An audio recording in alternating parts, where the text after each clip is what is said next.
here's what we're looking at. We are going to be given a point on the terminal side of an angle. Okay, so let's kind of think through, that's a lot of vocab. Let's think through what that means. If you look at this picture, remember that your initial side is going to lie on the x-axis. After the rotation, here is our terminal side. What we are going to be given is some point along that terminal side. Okay? The distance from the origin to where that point is this. We're going to call that r, which I'll explain in just a moment. The distance of that is the square root of x squared plus y squared. Okay, let me talk through a couple of things. We're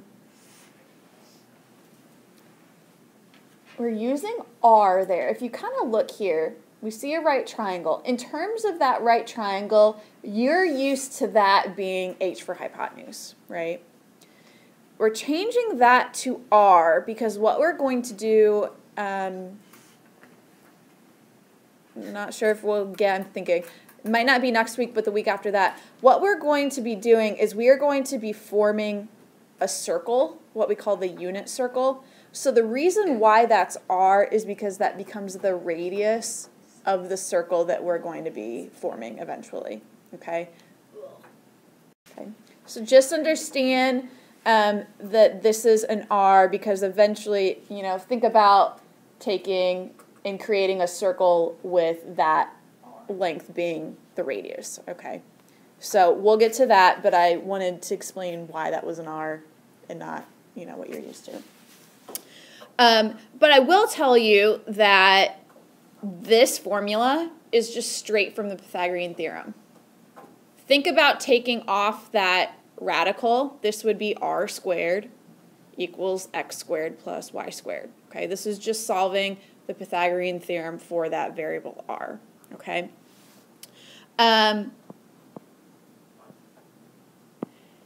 The length from the origin to where that point is along the x-axis, basically the horizontal distance, that's your value of x. And the distance from the origin to where the point is along the y-axis, basically the vertical distance, that's your value of y. Okay?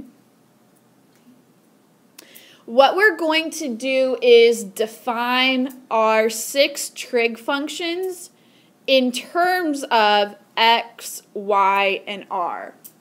Okay, this is pretty much the same as opposite over adjacent or opposite over hypotenuse, whatever it is, except instead of opposite, adjacent, and hypotenuse, we are going to use x, y, and r. So let's start with sine of theta. Think about sine is opposite over hypotenuse. The opposite side is y, exactly. I kind of wrote it over there. Let's write it over here. Maybe that'll help. Okay. So the opposite side is y over hypotenuse, which is r. Somebody said it.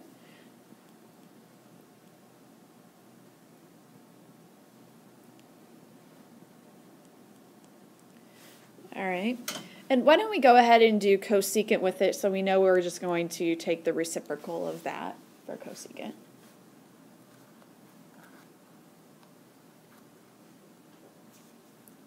All right, let's look at cosine. Remember, cosine is going to be your adjacent side over your hypotenuse. Using our x, y, and r, what is cosine going to be the ratio of?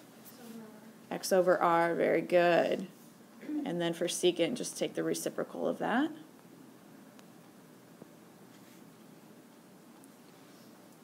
And then what would tangent of theta be? opposite over adjacent, which is y over x, reciprocal of that for cotangent. Okay.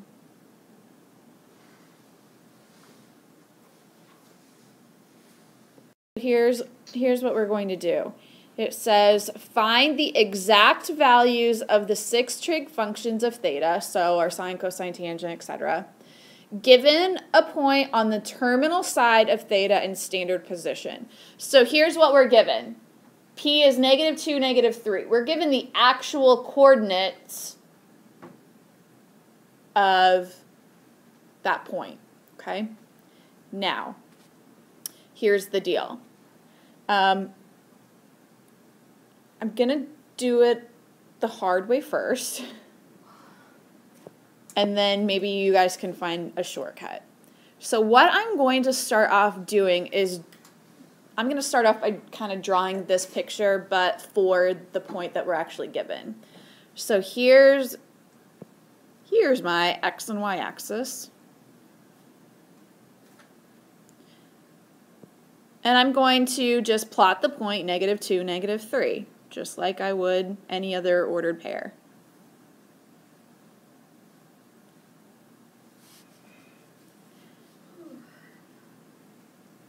I have gone to the left -2 units,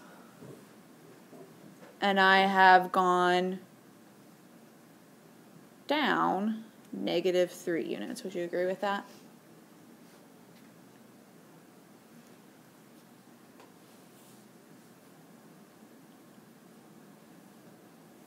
All right, what I'm going to do, I probably should have done this first, but from the origin, I'm going to draw the terminal side of that angle through the point given. And then we can see a little bit clearer where our reference angle is going to be, which is that one. So here's where those reference angles come into play. So here's what we're going to do.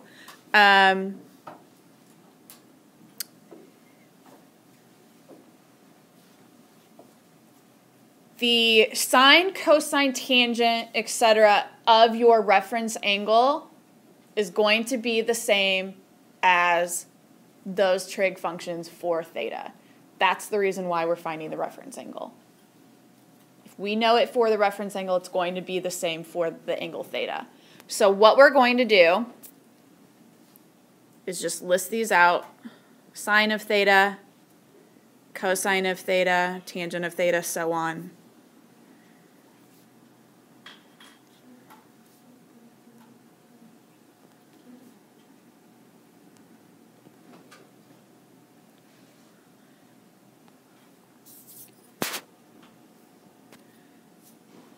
So if I'm going to find the ratio of sine, I'm going to use this reference angle right here. This is my opposite side. Well, I have a little bit of a problem. What's the problem? Can you just do the hypotenuse? We don't have that length. So Can you just do the a squared plus b squared? yeah. Oh, okay. Yeah.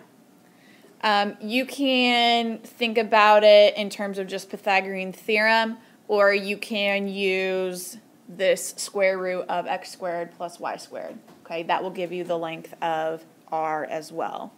So it's kind of up to you. I'm going to use the r equals square root of x squared plus y squared.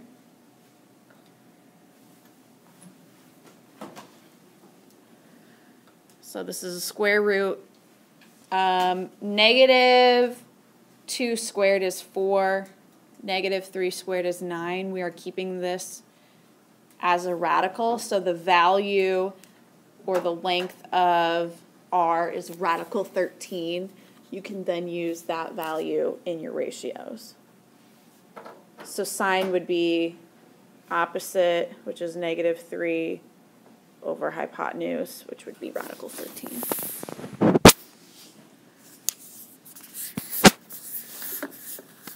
You don't want us radical, or you don't want us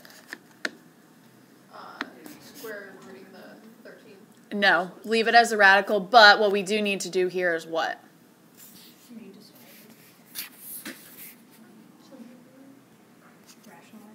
Yes, we need to rationalize the denominator. So think about multiplying top and bottom by radical 13. So this is going to be negative 3 radical 13 over 13. That's yucky.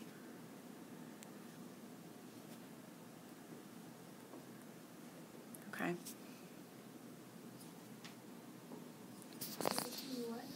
What? I can't see what. Oh, I'm sorry. I can see it on my screen, but not up here. I just rationalized the denominator. So again, think about multiplying top and bottom by radical 13. That's what we would get. It's probably a good idea to go ahead, might make your life a little bit easier, to go ahead and do the cosecant of theta. So if we take the reciprocal of that negative 3 over radical 13, cosecant of theta would just be radical 13 over negative 3. So you can do the reciprocal as you go. Looking at cosine of theta then, from this angle, cosine is adjacent over hypotenuse, so this would be negative 2 over radical 13. Again, make sure you're rationalizing your denominator.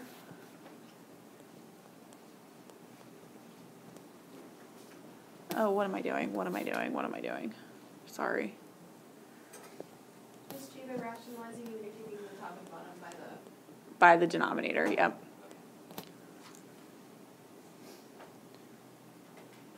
And then for secant of theta, I'm going to just take the reciprocal of this guy.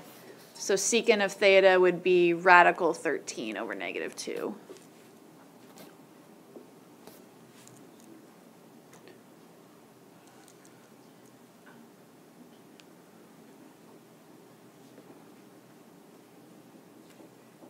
And then finally for tangent, tangent's nice because we don't have to rationalize the denominator. It's just going to be the opposite over the adjacent, which would be 3 over 2. Cotangent would be the reciprocal of that. I do still suggest that you sketch this out. It doesn't have to be a beautiful sketch, but negative 1, 3, excuse me, your point would be there. So there's the terminal side of our angle.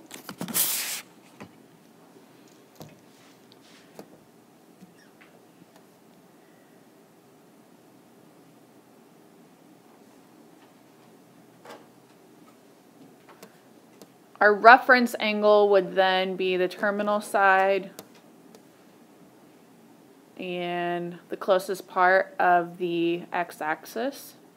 That is not a pretty drawing, but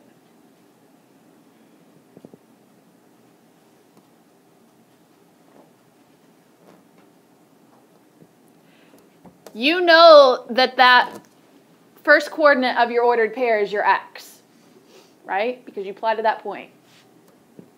You know that the second coordinate is your y value.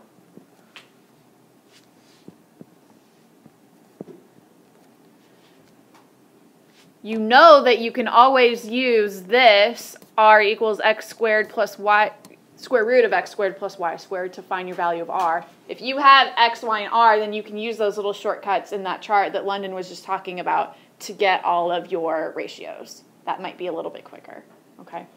Yes? Yeah. Okay. So let's start off by finding the value of r. This would be square root of 1 plus 9. So your value of r is radical 10.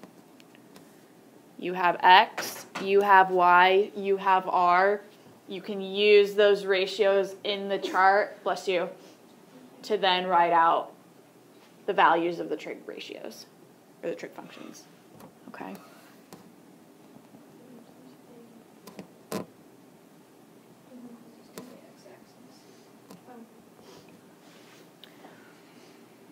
So sine of theta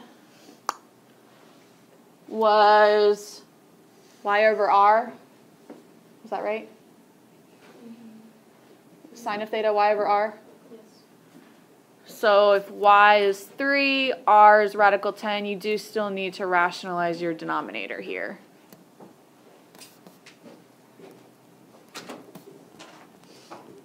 And then just flip the reciprocal for cosecant.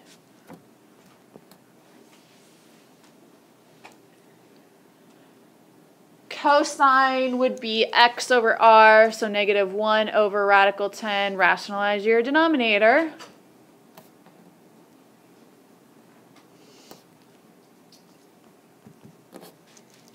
Secant is the reciprocal.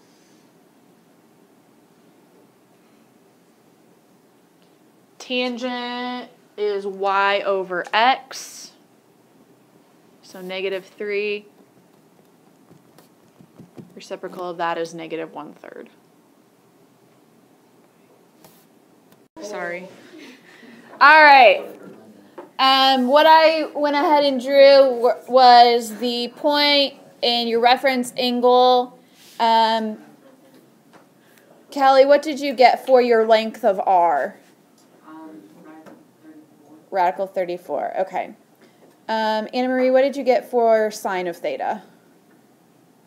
Radical 5 over radical 34, and then radical 5, no, sorry, negative 5 radical 34 over 34. Okay, there we go. Good. Nick, what did you get for cosine of theta? 3 radical 34 over 34. Good. Ellie, what did you get for tangent of theta? 5 over 3. Negative 5 over 3. Good. Alyssa, what about cosecant? Radical 34 over negative 5. Good.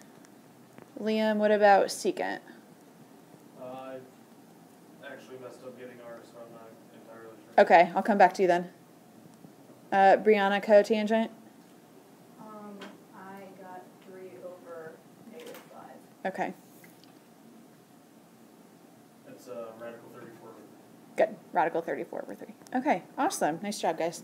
Okay. Take a look at the little graphic that you have here. What this is showing you is the trig function that is positive, the trig function that is positive in that quadrant. This little chart is going to help you out here in a moment. The A stands for all, meaning all of the trig function values are positive in that first quadrant. What do you think S is for? Sine, which also includes cosecant. Sine and cosecant are positive in the second quadrant, which means the other 4 are negative. What do you think T is? Tangent. Yeah. Tangent and cotangent are positive in the third quadrant. The other 4 are negative. And then C is for cosine, which is also secant. Okay. ASTC. Bless you. ASTC. Okay. ASTC. Remember it. ASTC. Okay.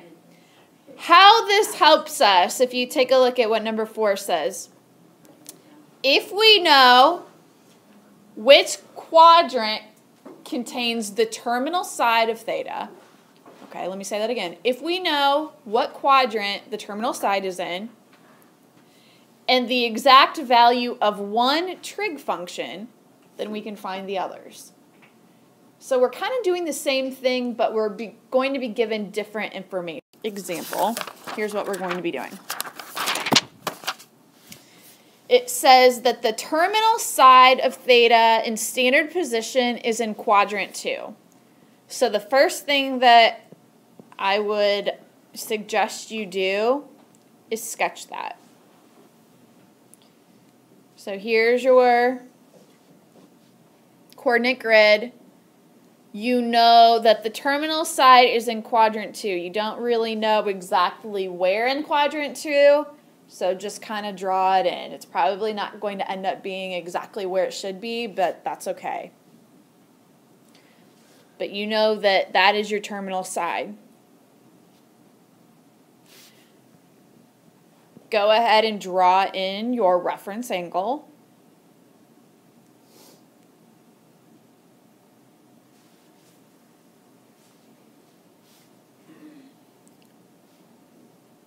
Okay, so what I've done is I've drawn in the terminal side in quadrant 2, right here, and then I found the reference angle.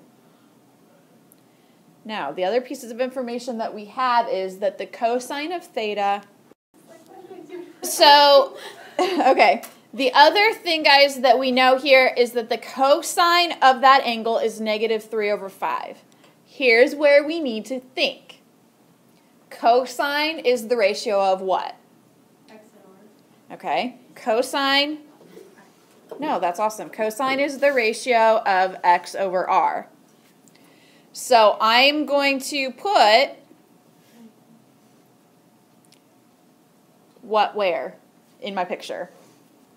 3 would go on the x side. How do you know which one of them is negative? Okay, well, that's a really good question. How do you know if the negative goes with the 3 or the 5? Well, look at your picture. What makes sense? Oh, 3. The 3 has to be the negative. Let me use this. The 3 has to be the negative one because that's in the negative part of the x-axis, right? Okay.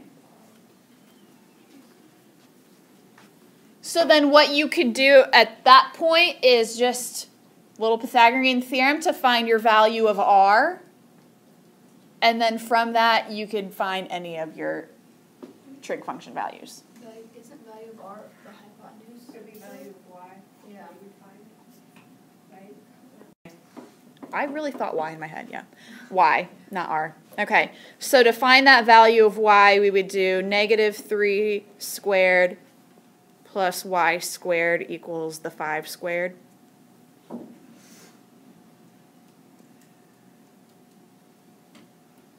So our value of y is 4. Then guys, this is back to like even what you did in geometry. Now that you know all 3 sides, when it's asking for what is sine of theta, it's just setting up the ratio. Okay? Just setting up the ratio. Did you even need to find Y? Oh, yeah, you did. Did we need to find y? You did. Probably. I didn't see why you wrote cosine. Yeah. Okay. So sine of theta is y over r, right? Y is 4, r is 5. So the sine of theta is 4 over 5. That was easy. Yeah.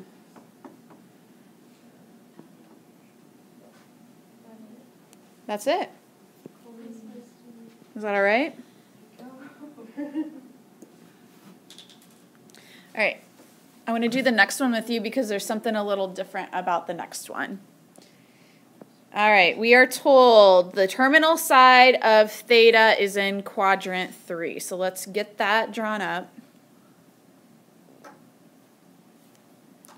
Quadrant 3. Draw in where your reference angle would be. And we are told that the sine of theta is equal to -4 over 5. How do we know which one? Okay, so sine of theta is what, y over r?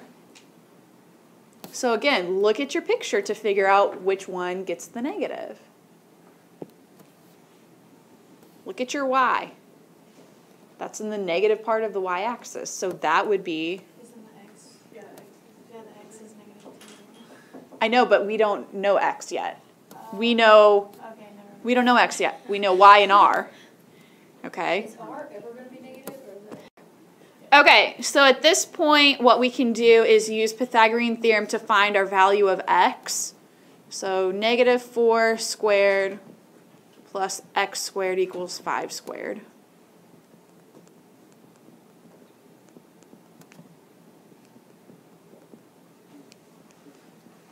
Now here's the problem.